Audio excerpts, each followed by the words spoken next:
बिस्मिल्लाहिर्रहमानिर्रहीम, अस्सलाम वालेकुम नाज़रीन। आप यूट्यूब चैनल देख रहे हैं, मैं इमरान खान हूँ। गुजरांवाला से जो मोमेंटम एकदम उठा है पाकिस्तान तहरीक इंसाफ के लॉन्ग मार्च का, वो गक्खर मंडी तक तो इंसानों के सर ही सर नज़र आ रहे थे।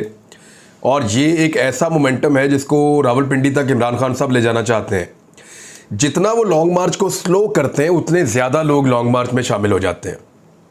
ये एक अजीब बात है, क्योंकि पॉलिटिकल एक्टिविटी जितनी लंबी होती चली जाती है, लोग अपने आप को उससे डिसएंगेज करते जाते हैं, अपने आप को उससे अलग करते जाते हैं। लेकिन इस मर्तबा ऐसा लगता है कि पाकिस्तान के लोगों ने फैसला किया है कि वो फैसला अपने हाथ में रखेंगे। वो बैरूनी ताकतों को फैसला नहीं करने देंगे। वो बंद कमरों के अंदर चंद लोगों को उनके मफाद की खातिर फैसला नहीं करने देंगे। पाकिस्तानियों ने फैसला अपने हाथ में लेने का फैसला किया। फ़र्ज़ करें एक दुकानदार है, उसके पास क्या है पाकिस्तान में फैसला करने के लिए? एक वोट या एहतजाज करने का हक। एक बैंक का मुलाजिम है, एक छोटा मोटा कारोबारी आदमी है, एक छाबड़ी वाला है, एक मुलाजिम पेशा आदमी है, एक मजदूर है, एक किसान है, एक तालिब इल्म है, एक घर में रहने वाली खातून है, एक बाहर काम करने वाली खातून, कोई भी। ये सब आम लोग हैं, पाकिस्तान की मिडिल क्लास। मुझे इन पे बहुत फ़ख्र है, क्योंकि पाकिस्तान की मिडिल क्लास ही है जो पाकिस्तान को चलाती है। ये पाकिस्तान के शानदार लोग हैं, पाकिस्तान के ज़बरदस्त लोग हैं। इनकी आंखों में चमक है। ये कल को लेकर बहुत पुरुमीद है। ये नाउमीद नहीं होते। बुरे से बुरे हालात के अंदर भी ये पाकिस्तान का अच्छा सोचते हैं। ये हमेशा पाकिस्तान के परचम को ऊंचा देखना चाहते हैं। ये सब इकट्ठे हो रहे हैं, ये सब शामिल हो रहे हैं। ये सब चाहते हैं कि हमारे फैसले हम करें। ये सब चाहते हैं कि हमारे फैसले कोई बाहर से बैठकर ना करे। हमारे फैसले चार दीवारी के अंदर या बंद कमरों के अंदर साजिशों के तहत ना हो।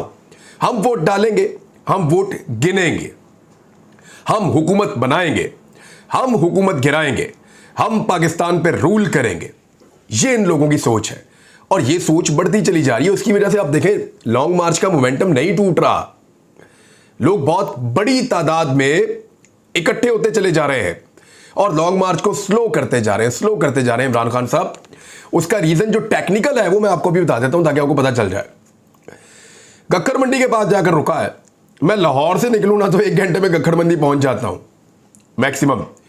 और अगर मुझे हाफिज शाहिद मुनीर के पास चाय पीनी पड़ जाए, हमारा ब्यूरो चीफ है, ब्यूरो चीफ, मैं किसी भी चैनल में हूं, मेरा ब्यूरो चीफ जो है वो गुजरांवाला का हाफिज शाहिद मुनीर ही होते हैं और एक बड़ा प्यार है उनके साथ। तो अगर उनके पास चाय पीने रुकूं तो फिर भी 1 घंटे में ही, मैं लगभग 1 घंटे सवा घंटे में गक्खर मंडी हम पहुंच जाते हैं। बहुत करीब है लाहौर से। लेकिन इतने दिन गुजर गए हैं, 1 हफ्ता होने वाला है गक्खर मंडी तक पहुंचा ये लॉन्ग मार्च, और किसी भी जगह पे इसका मोमेंटम नहीं टूटा। और हर लॉन्ग मार्च के एक अगले पड़ाव के अंदर नए लोग शामिल हो जाते हैं। यानी जो लोग हमने एमनाबाद में देखे वो यहां पे नहीं थे, जो कामोगी में देखे वो एमनाबाद में नहीं थे, जो लोग काला शकाकू में देखे वो कामोगी में नहीं थे, जो लोग शादरे में देखे वो काला शकाकू में नहीं थे, और जो लोग लाहौर में देखे वो शादरे तक ही गए थे। तो इसी तरह कल जो लोग हमने परसों एमनाबाद में देखे वो गुजरांवाला में नहीं थे, और जो गुजरांवाला में इकट्ठे हुए वो गक्खर मंडी में नहीं थे। गक्खर मंडी की टोटल आबादी जो है वो लगभग, एक ट्वीट किया हुआ था हमाद हजरत ने गालिबन, 60,000 आबादी का गक्खर है। अब ये जो गक्खर है, यहां पे जो लोग खड़े हुए, ऐसा लगता है पूरा शहर ही बाहर आ गया। और मनाजिर में कुछ बड़ी अजीब चीजें हैं जो मैं आपके साथ शेयर करना चाहता हूं। तो नाज़रीन, इमरान खान साहब ने कुछ बड़े सवालात भी उठाए हैं। अब ये काफिला आगे बढ़ेगा और जाएगा सियालकोट में, वहां को टच करेगा, फिर वापस आएगा। तो ये बड़ी शानदार एक पॉलिटिकल एक्टिविटी चल रही है। अभी वजीराबाद पड़ा है। वजीराबाद एक बहुत बड़ा शहर है, बहुत बड़ी तादाद में वहां पे अब पाकिस्तान तहरीक इंसाफ के लोग मौजूद हैं। और ऐसा लगता है कि गुजरांवाला, गक्खर, सियालकोट ये हुआ करता था PMLN का, ये भी उनसे छीन लिया इमरान खान साहब ने। अब इलेक्शन से मजीद भागने की कोशिश करेंगे वो सारे। इमरान खान साहब, इसको अब 11 नवंबर तक की अनाउंसमेंट हुई है। फवाद चौधरी साहब कहते हैं कि थका थका के इनको भगा भगा के मारेंगे। एक पॉलिटिकल जुमला है, वो प्रैक्टिकली नहीं मार रहा कोई किसी को, ये पॉलिटिक्स हो रही है। और थकाने और भगाने का मकसद क्या है, इसको जरा तकनीकी लिहाज से आप समझ लीजिए। इस्लामाबाद ने रावलपिंडी के हवाले से एक बड़ा फैसला करना है। साफ बात बोले तो एक आर्मी चीफ की तैनाती है जो शहबाज शरीफ साहब ने करनी है। इमरान खान साहब एक मखसूस वक्त तक, जब तक के कुछ आम फैसले नहीं हो जाते, तब तक नहीं चाहते कि उनका लॉन्ग मार्च हिट करे जाकर उस तारीख से पहले रावलपिंडी को। समझ आ रही है आपको? इमरान खान साहब जिनको पॉलिटिक्स नहीं आती, इन सब के मुताबिक उनको इन्होंने धोखा दिया। उनको पहले इंफॉर्मेशन कुछ और थी और वो लॉन्ग मार्च लेकर निकले, फिर उसको उन्होंने आगे कर दिया, डिले कर दिया। जैसे कि शहबाज शरीफ साहब का स्टेटमेंट है, मैं आपको पढ़ के सुना देता हूं। अभी इस बात का कोई फैसला नहीं हुआ कि कौन आर्मी चीफ बनेगा शहबाज शरीफ। उन्होंने कहा कि फौज में आला तरीन तकर्रियों के मामले में किसी जल्दबाजी में नहीं और फैसला मुनासिब वक्त पर किया जाएगा। मुनासिब वक्त बिल्कुल करीब है, आने वाला है। इमरान खान साहब इसको 11 तारीख तक ले जाने की बजाय अगर चाहे तो इस लॉन्ग मार्च को 11 के बजाय 21 तारीख तक या 25 तारीख तक भी ले जा सकते हैं। इसको मजीद लंबा करते चले जाएंगे। लोग उनको रिस्पॉन्ड कर रहे हैं। हर दिन एक नया शहर, हर दिन एक नया कस्बा, और वहां पे स्लो स्लो चलता हुआ लॉन्ग मार्च, 8 घंटे का लॉन्ग मार्च होता है और 8 घंटे के बाद लॉन्ग मार्च का इख्तिताम हो जाता है और लोग भी तब्दील हो जाते हैं। अब जब लोग तब्दील हो जाते हैं तो नए और ताजा दम लोग आ जाते हैं। तो इन सारे लोगों ने रावलपिंडी पहुंचना है। जरा सोचे, सोचकर आपको आइडिया हो जाएगा कि पाकिस्तान की तारीख में इतनी बड़ी पॉलिटिकल एक्टिविटी आज तक नहीं हुई। इमरान खान साहब लोगों को जोड़ते चले जा रहे हैं, जोड़ते चले जा रहे हैं और फिर उनको रेस्ट देते चले जा रहे हैं। वो 70 साल की उम्र में अकेले चल रहे हैं और वो पहुंचना चाहते हैं रावलपिंडी, और पीछे वो अपने एक बहुत बड़े हुजूम को छोड़ते जा रहे हैं जिनको उन्होंने रावलपिंडी पहुंचकर कॉल देनी है कि आ जाओ, मैं पहुंच गया हूं रावलपिंडी, अब आ जाओ। तो फिर ये सारे लोग निकलेंगे मोटरसाइकिलों पे, गाड़ियों पे, वैगनों पे, बसों पे। इवन इमरान खान ने कहा कि जो लोग करीब रहते हैं और नहीं आ सकते, जिनके पास सवारी नहीं है, वो इकट्ठे हो जाएं, ग्रुप्स बनाएं और पैदल इस्लामाबाद की तरफ चल पड़े। तो ऐसे काफिले भी होंगे जो पैदल इस्लामाबाद की जानिब जाएंगे। तो ये बात याद रखिएगा कि इमरान खान साहब का लॉन्ग मार्च पाकिस्तान की तारीख का एक अजीब नौयत का लॉन्ग मार्च है जो इससे पहले नहीं हुआ। अब इमरान खान साहब ने उसमें कुछ सवाल उठा दिए हैं, खास तौर पे पाकिस्तान की एस्टेब्लिशमेंट को लेकर सवाल उठाए। जो मेन चीज है वो तो उन्होंने ये कही कि कौन सी चीज है जो आपको इलेक्शन करवाने से रोक रही है। गैर सियासी होने का फैसला कर लिया है, तो यानी एस्टेब्लिशमेंट को ये कह रहे हैं कि अगर आपने गैर सियासी होने का फैसला कर लिया है तो कौन सी चीज इलेक्शन करवाने से रोक रही है। वैसे मुल्क तो ऐसे नहीं चल सकता, अनफॉर्चुनेटली। लोगों को मौजूदा हुकूमत पे एतमाद ही नहीं है, लोग पैसा नहीं निकाल ले, मनी सर्कुलेशन रुकी हुई है, बिजनेस पाकिस्तान में बिल्कुल डेड हो चुका है। ये डॉन की खबर मेरे सामने है। डॉन लिखता है आज के दिन में, मैं हेडलाइन सिर्फ आपको पढ़ के सुना देता हूं, business confidence drops to lowest level in Pakistan.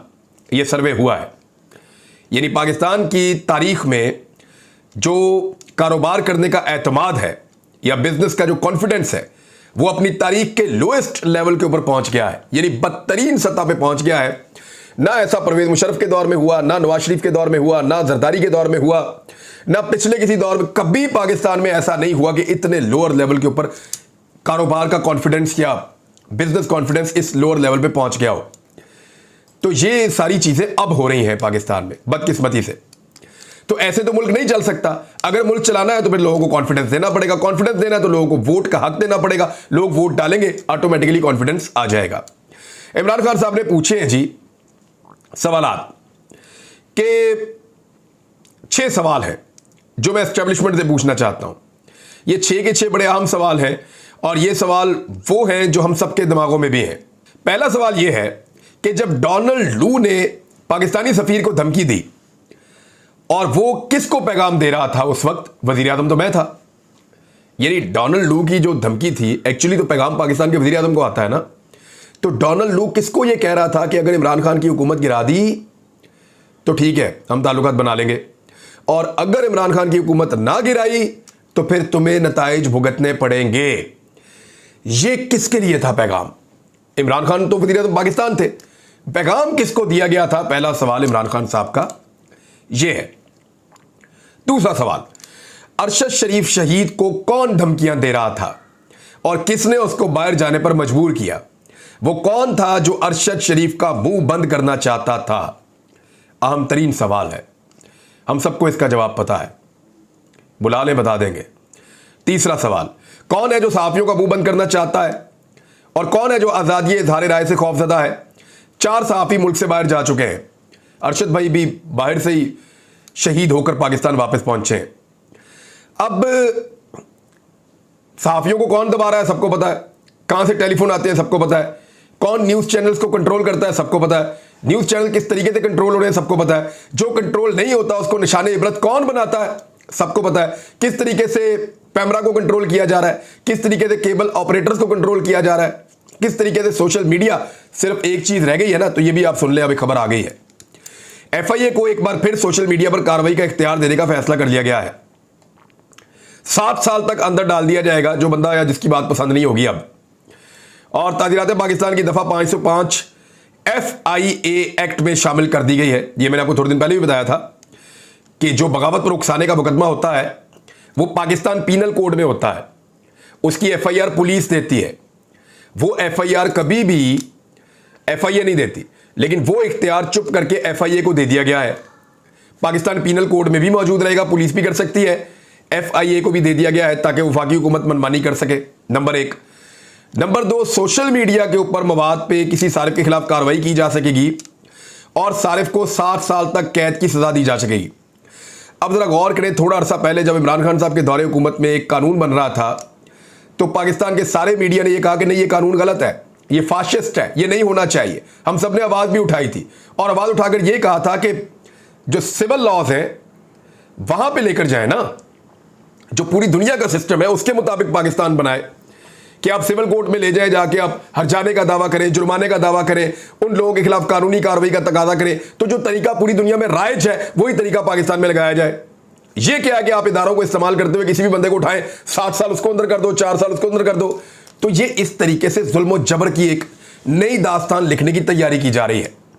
Social media को कौन दबाना चाहता है हम सब अच्छी तरह जानते हैं, और हुकूमत उसके अंदर मावनत फराम कर रही है। वही हुकूमत है जो सहाफियों को इस्तेमाल करते हुए, यानी एक माफिया की तरह ऑपरेट करते हैं ना, इन्होंने सहाफियों को इस्तेमाल करते हुए तहरीक इंसाफ के दौरे हुकूमत में इसी तरह का जब कानून बन रहा था, या इससे तो बहुत वो बेहतर था, ये तो बहुत ही फाशिस्ट है। जब वो कानून बन रहा था तो इन्होंने सड़कों के ऊपर कैंप लगा दिए थे और सहाफी वहां पे आकर बैठ गए थे। अब कौन एहतजाज कर रहा है? किसी की आवाज आपने सुनी? सारे भिखारी दानिश्वर गायब। इसके ऊपर भी आवाज उठाएंगे, इंशाल्लाह उठाते रहेंगे। चौथा सवाल जो इमरान खान साहब ने पूछा, उन्होंने कहा वो कौन है जिन्होंने आदम सवाती को नंगा करके तशद्दुद किया, और वो कौन है जो ऑर्डर दे रहा था? शहबाज गिल को भी नंगा करके तशद्दुद किया गया। पुलिस कह रही है वो मुलविस नहीं है, तो फिर कौन ऑर्डर दे रहा था? नामालूम नंबरों से धमकियां देने वाले कौन लोग हैं? तहरीक इंसाफ से दूर रहने की धमकियां देने वाले कौन लोग हैं? वो कौन है जिन्होंने चोरों डाकुओं को हम पर मुसल्लत किया हुआ है? क्या कायदे आज़म रहमतुल्लाह अलैह, अल्लामा इकबाल रहमतुल्लाह अलैह ने इसलिए जद्दोजहद की थी कि 18 कत्ल करने वाले को वज़ीर दाखिला बना दिया जाए?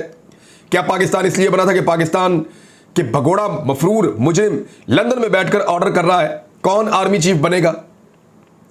इमरान खान साहब ने यह सवाल पूछने के बाद फिर एक और सवाल पूछा, और यह आखिरी सवाल है इमरान खान साहब का, छठा। उन्होंने कहा कि अगर आपने न्यूट्रल और गैर सियासी होने का फैसला कर लिया है तो क्या चीज आपको साफ और शफाफ इलेक्शन करवाने में रोक रही है? जब मैं रावलपिंडी पहुंचूंगा तो सबको कॉल दूंगा, आप सबने इस्लामाबाद पहुंचना है, जो भी सवारी मिले पहुंचना है। अगर कोई सवारी नहीं मिलती है तो फिर पैदल आपने इस्लामाबाद पहुंचना है, लेकिन इस्लामाबाद आपने जरूर आना है। ये इमरान खान साहब ने पैगाम दिया अपने लोगों को। 6 सवालात उन्होंने उठाए और 6 के 6 सवालात पाकिस्तान की एस्टेब्लिशमेंट से पूछे।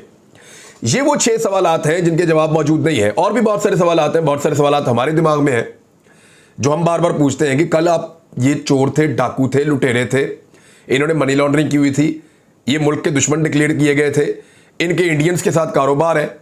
यानी अभी भी एक प्लांट जो है वो आधा आ गया है मरियम नवाज के दामाद का, आधा पड़ा हुआ है इंडिया के अंदर, वो भी मंगवाना है। ये हर चीज़ को अपने कारोबार के लिए इस्तेमाल करते हैं। तो जो मुल्क को अपनी प्राइवेट प्रॉपर्टी समझते हैं और हुकूमत को एक बिजनेस समझते हैं, उन लोगों को इक्तदार में क्यों आने दिया गया? ये सवाल तो हम बार बार पूछते हैं। और आने नहीं दिया गया, बल्कि उनको इक्तदार में लाने का रास्ता बनाया गया और रजीम चेंज ऑपरेशन हुआ है पाकिस्तान में। ये एक रियलिटी है, इस हकीकत से हम भाग नहीं सकते। तो नाज़रीन, अब तक के लिए इतना ही। अगली वीलॉग में कुछ इंपॉर्टेंट चीजें बताऊंगा। अरशद भाई के शहादत के हवाले से कोई एक लायामल भी इंशाल्लाह बन रहा है। उनकी वालदा ने भी एक लेटर लिखा है, कुछ खतूत मैं भी तैयार कर रहा हूँ। वो ख़त मैं आपको पढ़ के इसलिए सुनाऊंगा ताकि रिकॉर्ड के ऊपर रहे। कुछ चीज़ें हमने सीखी हैं कि अरशद भाई अगर कुछ चीज़ें रिकॉर्ड पर रखते, और मुझे उम्मीद है कि कोई ना कोई वीडियो ऐसी आएगी जिसमें अरशद भाई ने बहुत कुछ बताया होगा, मुझे उम्मीद है। लेकिन अगर कुछ चीज़ें हम रिकॉर्ड के ऊपर रखें तो ज़्यादा बेहतर होता है। अब तक के लिए इतने, अपना ख्याल रखिएगा, अपने चैनल का भी। अल्लाह हाफ़िज़।